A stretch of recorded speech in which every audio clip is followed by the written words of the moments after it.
샬롬, 좋은 아침입니다. 이요한 목사입니다. 하나님의 말씀으로 하루를 여는 오늘 다시 시작, 오늘 우리가 함께 읽을 말씀은 요한계시록 10장에서부터 16장까지의 말씀입니다. 이 중 중심 구절은 바로 12장 11절부터 12절입니다. 또 우리 형제들이 어린 양의 피와 자기들이 증언하는 말씀으로써 그를 이겼으니 그들은 죽기까지 자기들의 생명을 아끼지 아니하였도다. 그러므로 하늘과 그 가운데 거하는 자들은 즐거워하라. 그러나 땅과 바다는 화 있을진저 이는 마귀가 자기의 때가 얼마 남지 않은 줄을 알므로 크게 분내어 너에게 내려갔음이라 하더라. 오늘 중심 구절을 살피기에 앞서서 우리가 먼저 살펴보기 원하는 것은 요한계시록 10장에서부터 16장까지의 말씀들입니다. 우선 10장에서는 9장까지 나타났던 6번째 천사가 아닌 구름을 입고 하늘에서 내려온 힘센 천사가 하나님의 일에 대해서 맹세하고 사도 요한이 그의 손에 있던 작은 두루마리를 받아먹는 장면이 나타납니다. 11장에서는 두 증인의 죽음과 7째 천사가 나팔을 울리는 장면이 등장하죠. 12장에서는 여자와 용의 투쟁 이야기가 또 등장합니다. 13장에서는 짐승 2마리의 이야기가 나타납니다. 한 짐승은 바다에서 다른 한 짐승은 땅에서 올라와 성도들을 미혹하고 핍박합니다. 14장에서는 시온산에 서신 어린 양과 14만 4천 명의 노래가 등장하고 천사들이 소식을 전하는 사역이 전개됩니다. 15장에서는 유리 바닷가에 서서 하나님의 종 모세의 노래, 어린 양의 노래를 부르고 증거 장막의 성전이 열리죠. 16장에서는 7 천사의 진노의 7 대접의 이야기가 등장합니다. 10장에서부터 16장까지의 이 부분은 계시록 환상에 있어서 중간 부분에 해당하며 특별히 하나님의 종말론적인 행동들과 그 기간에 이루어지는 교회와 사탄 간의 치열한 영적 전쟁을 보여준다 할 수 있습니다. 계시록은 마지막 때에 이루어질 일들에 대한 환상을 중심으로 그려지는데 그 내용이 다양한 상징들과 사건들로 혼재되어 나타나기 때문에 이해에 어려움을 느낄 수 있습니다. 그러나 크게 두려워할 필요는 없습니다. 여기에서 계시록을 쉽게 이해하는 꿀팁을 알려드리고자 합니다. 그것은 바로 분류하여 읽기입니다. 하나님의 행동과 짐승과 붉은 용, 옛뱀 등으로 상징화된 사탄의 행동을 분류하고 또한 성도들, 즉 교회에게 주신 일들에 대해서 분류하여 읽는다면 우리는 보다 쉽게 계시록의 약속들을 온전히 이해할 수 있는 것입니다. 예를 들어 하나님의 행동은 정해져 있습니다. 하나님은 7 봉인을 떼시고 뒤이어 7 천사들로 하여금 7 나팔을 불도록 하십니다. 또한 천사들로 하여금 진노의 7 대접을 쏟도록 하시죠.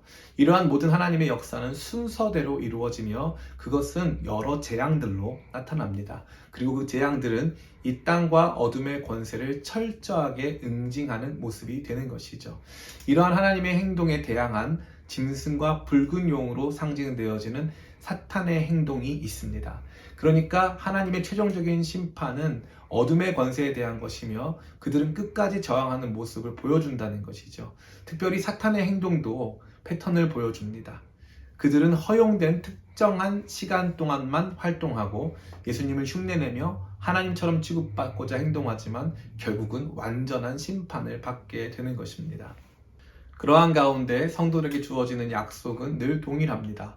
성도들은 위로를 받고 이기게 되며 세세 무궁토록 다스리시는 주님과 함께 왕노릇하게 될 것입니다. 이러한 분류 작업을 통해서 계시록을 읽는다면 우리는 혼란을 죽이고 계시록의 메시지를 보다 쉽고 온전하게 누릴 수 있을 것입니다. 자, 그렇다면 이러한 내용이 오늘을 사는 우리에게 주는 교훈은 무엇일까요?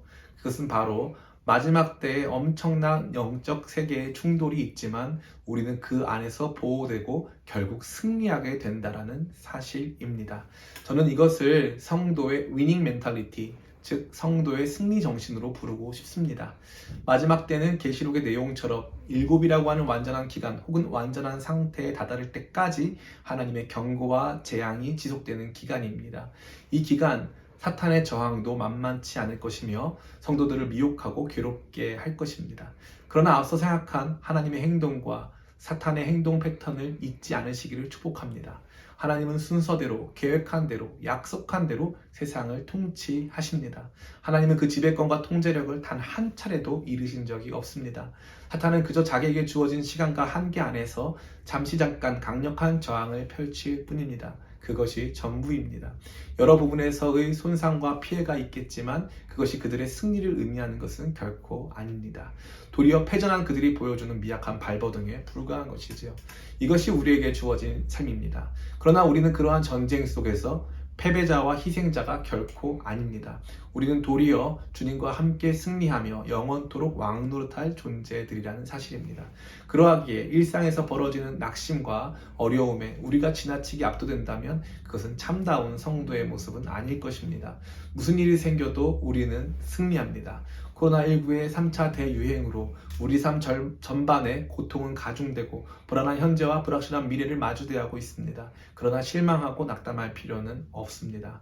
계시록은 성도들에게 겁을 주고자 하신 말씀이 아닙니다. 도리어 승리에 대한 기대와 소망을 주고 인내하도록 주신 말씀입니다. 이러한 마음으로 오늘 중심 구절을 다시 한번 읽어보면 얼마나 큰 힘이 되는지 모르겠습니다. 또 우리 형제들이 어린 양의 피와 자기들이 증언하는 말씀으로 그를 이겼으니 그들은 죽기까지 자기들의 생명을 아끼지 아니하였도다.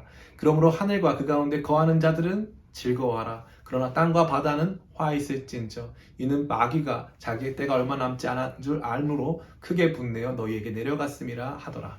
그렇습니다. 우리 형제들이 이겼으며 우리는 즐거워하고 마귀들은 자기의 때가 얼마 남지 않은 줄 알므로 분내고 있을 따름입니다. 이 말씀을 의지하여 오늘 하루도 주어진 삶 속에서 기쁨과 즐거움, 감사와 찬양으로 승리의 삶을 사는 여러분 다 되시기를 축복합니다. 오늘도 이 말씀과 함께 힘차고 기쁜 하루 되세요. 오늘 다시 시작. 다시!